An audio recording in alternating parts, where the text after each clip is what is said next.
Hello guys, आज हम पढ़ेंगे एल्गी के बारे में। सहवाल। तो गाइस, सहवाल से संबंधित सारी चीज़ें हम यहाँ पे देखने वाले हैं। बेसिकली एल्गी के जो इकोनॉमिक इम्पोर्टेंस है वो इस वीडियो में मैं आपको संक्षिप्त में बताने की ट्राई करूँगा। So stay still until I stop the video. Algae are phototropic that can prepare their own food. तो एल्गी एक तरह से क्या है, फोटो ऑटोट्रॉपिक हैं, यानी कि खुद का खाना खुद बनाते हैं प्रकाश की उपस्थिति में। They produce oxygen during photosynthesis. जिस तरह से दूसरे प्लांट प्रकाश संश्लेषण के द्वारा ऑक्सीजन को विमुक्त करते हैं, उसी तरह से शैवाल भी ये काम करते हैं। Algae are ubiquitous. Majority algae are abundant in stagnant water. ठीक है, जिसमें पोषक पदार्थ बहुत ज़्यादा भरे होते हैं, वो वहाँ पे कार्बनिक पदार्थ की उपस्थिति में आपको एल्गी वृद्धि करती हुई दिखाई देती है। इसके इकोनॉमिक इंपोर्ट में सबसे पहला हमारा पॉइंट आ जाता है primary producer. Algae are the main oxygen producer in aquatic area. They are also useful in decreasing water pollution by releasing oxygen. ठीक है, कार्बनिक पदार्थ को तोड़ते हुए ये वहाँ पे प्राथमिक उत्पादक की तरह काम करते हैं। इसी वजह से ये वाटर पॉल्यूशन को कम कर देते हैं और वहाँ पे बायोलॉजिकल ऑक्सीजन डिमांड को क्या कर देते हैं, कम कर देते हैं, क्योंकि वहाँ पे ऑक्सीजन की मात्रा ये बढ़ा देते हैं। ठीक है, 10% of total photosynthesis carried out by plant is carried out by the algae. ठीक है, 10% जो टोटल फोटोसिंथेसिस हो रही है उसका 10% में किसकी हिस्सेदारी है, आपके एल्गियों की हिस्सेदारी है। अगर एल्गी एज फूड अगर हम बात करें तो algae species are used as food in several countries and in several forms. Japan is one of the countries where algae are used as major food. यहाँ पे फ्यूफाइसी भूरे शैवाल हैं, जैसे पोरफायरा है, उसको भोजन के रूप में लिया जाता है।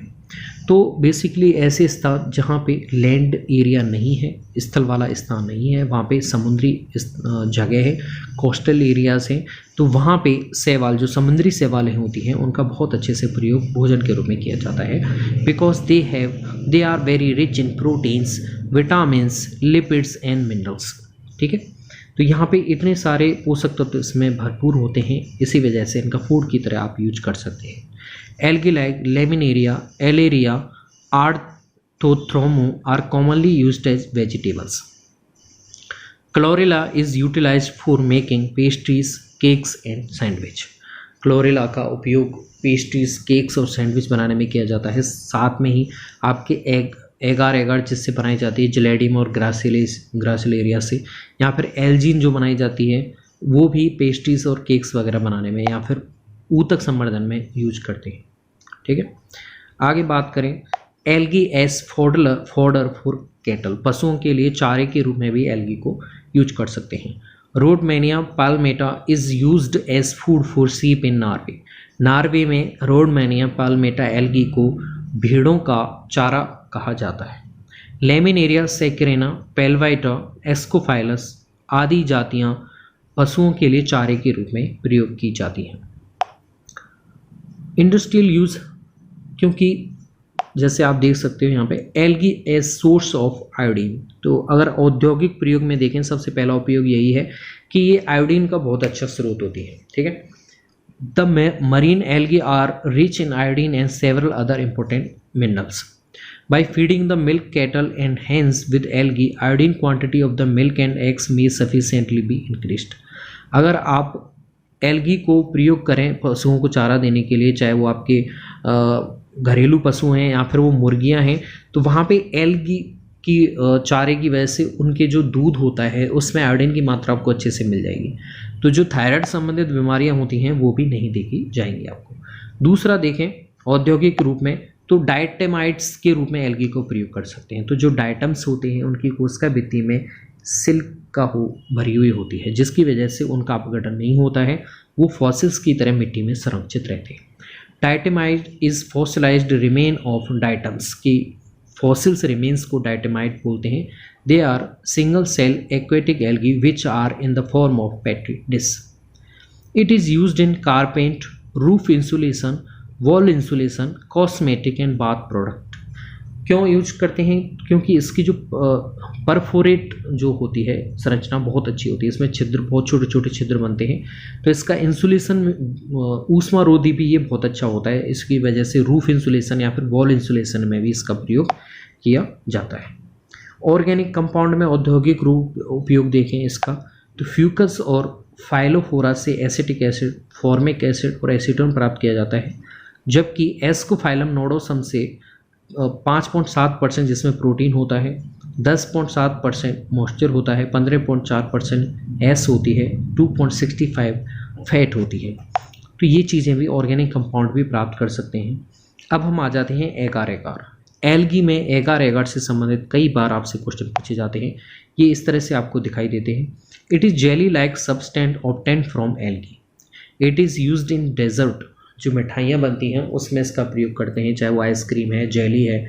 बाय यूजिंग एगार micro organism can be cultured. एगार एगार पोषक संवर्धन माध्यम में जब ऊतक संवर्धन करते हैं उसमें भी इसका प्रयोग कर सकते हैं। ये जिलेडियम और ग्रेसिलेरिया से प्राप्त की जाती है। एल्जीन, तो देखिए एल्जीन क्या है? Algin is obtained from different algae. It is used in adhesive structure in artificial silk. ये संयोजक संरचना की तरह काम करता है।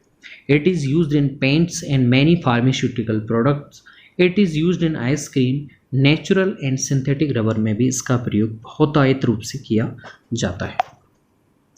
मेडिसन यूज अगर हम देखें, सम एल्गी यील्ड एंटीबायोटिक क्लोरेलिन, जैसे क्लोरेला से क्लोरेलिन एंटीबायोटिक प्राप्त की जाती है, ठीक है, जो कुछ विशिष्ट प्रकार के बैक्टीरिया की ग्रोथ को रोकता है। ये क्लोरेला है बैक्टीरिया एंटीबायोटिक।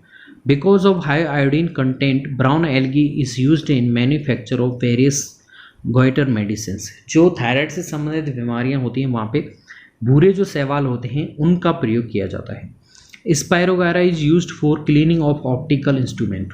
स्पायरोगायरा का प्रयोग, हालांकि सिंगल सेल प्रोटीन है, इसका भोजन के रूप में भी उपयोग होता है, साथ में इसका ऑप्टिकल इंस्ट्रूमेंट की सफाई करने में भी इसका प्रयोग होता है।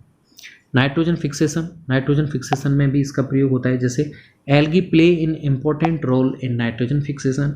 दे convert molecular nitrogen into simpler form such as nitrate and nitrites. क्योंकि पौधे नाइट्रेट को रूप में ही नाइट्रोजन को ग्रहण करते हैं, इसकी वजह से उनका काम आसान हो जाता है।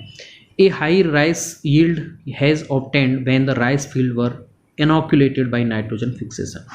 तो आप जानते होंगे धान के खेतों में साइनोबैक्टीरिया की मदद से नाइट्रोजन फिक्सेशन हो जाता है, तो वो भी आपके क्या हैं? नीलहरे शैवाल हैं। एल्गी फर्टिलाइजर की तरह भी काम करती है। Due to presence of phosphorus, potassium, calcium and some trace element, the seaweeds are used as fertilisers. Chara is used to overcome calcium deficiency in the field. Fucus is used as manure. ये भी आपको ध्यान रखना है। Algae इन sewage disposal में भी इसका प्रयोग करते हैं। The effective disposal of sewage require oxygen and this oxygen is brought by the algal member present in the sewage like Chlamydomonas और क्लोरेला। क्योंकि वहाँ पे उपस्थित होते हैं, वो कार्बनिक पदार्थों को तोड़ के फोटोसिंथेसिस करते हैं और वहाँ पे ऑक्सीजन मुक्त हो जाती है। The oxygenation by algae also help to avoid unpleasant order coming out of sewage body. जो दुर्गंध आती है उसकी भी ये दूर कर देते हैं, क्योंकि उसका अपघटन करते रहते हैं तो वो जमा नहीं होता है वहाँ पे। Algae in land reclamation. Algae act as binding agent की तरह काम करती है। साथ में ही पीएच को अगर आप रिड्यूस करना चाहते हो, कोई क्षारीय ज़मीन है उसे अम्लीय करना चाहते हो, तो वहाँ पे भी ये आप एल्गी को यूज कर सकते हैं। अब हम बात करें ड्रिंकिंग वाटर, तो nitzschia palea is a diatom is cultivated in the water to make it useful for drinking purpose because this alga secrets substance. ठीक है, तो पानी को शुद्ध करने के लिए भी एल्गी का प्रयोग करते हैं। बायोलॉजिकल रिसर्च में बहुत सारी क्लोरेला है और इसी से C3 प्लांट की खोज हुई थी, इसी शैवाल पे प्रयोग किया था। साथ में एसिटिबुलेरिया पे भी कई सारे प्रयोग किए गए हैं। हार्मफुल यूज़ देखें एल्गी के, तो कंटेमिनेशन ऑफ वाटर रिजर्वायर, ये कंटेमिनेट कर देती है, दूषित कर देती है। The algae grow evidently in water reservoir meant for domestic purpose. बहुत सारी जब हो जाती है तो वहाँ पे वो कंटेमिनेट कर सकती है। यहाँ पे कुछ हैं डेड एल्गी प्लांट की वजह से वहाँ पे आपका ऑर्डर भी ख़राब हो जाता है, रंग भी ख़राब हो जाता है पानी का। सच एल्गी इंक्लूड मेंबर ऑफ साइनोफाइटा और क्लोरोफाइटा के जो सदस्य होते हैं वो ये काम करते हैं। वाटर ब्लूम्स देखें तो वहाँ पे वाटर ब्लूम्स में क्या होता है, sometime algal plant grow abundantly, बहुत ज़्यादा मात्रा में उगते हैं और form quite apparent bodies called water blooms. These body deplete the oxygen content of the water during night time, emit bad smell and secrete certain poisonous substance harmful to aquatic animals। अब ये क्या करते हैं, photosynthesis बहुत ज़्यादा कर लेते हैं, ठीक है, और वहाँ पे क्या होता है, एक परत बन जाती है जल के ऊपर की तरफ, तो वातावरणीय ऑक्सीजन है वो नीचे जल में नहीं पहुँच पाती है, जिसकी वजह से दूसरे जो प्लांट हैं जिन्हें ऑक्सीजन चाहिए, दूसरे जीवों को जो ऑक्सीजन चाहिए वो उन्हें नहीं मिल पाती है, उनकी वजह से वहाँ पे डेथ हो जाती है और वहाँ पे पानी आपको नीला सा दिखाई देने लग जाएगा, जिसे आप एल्गल ब्लूम कहते हैं। अब हम आ जाते हैं यूट्रिफिकेशन।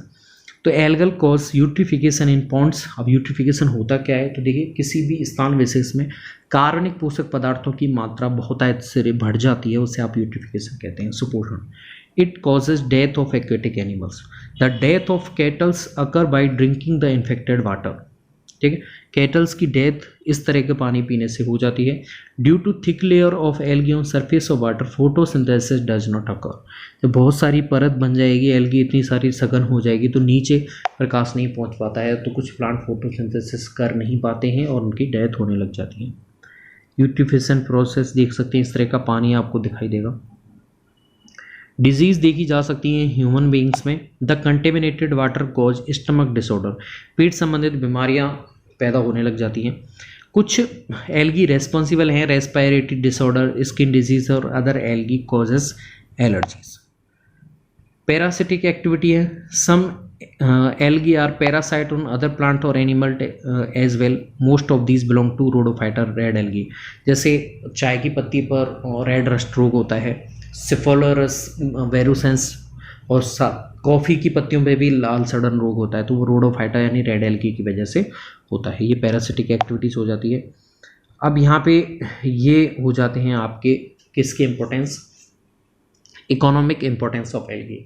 आई होप मैंने समझाने की ट्राई की है। अगर आपको वीडियो अच्छा लगे तो कमेंट आओ बिलो। थैंक्स।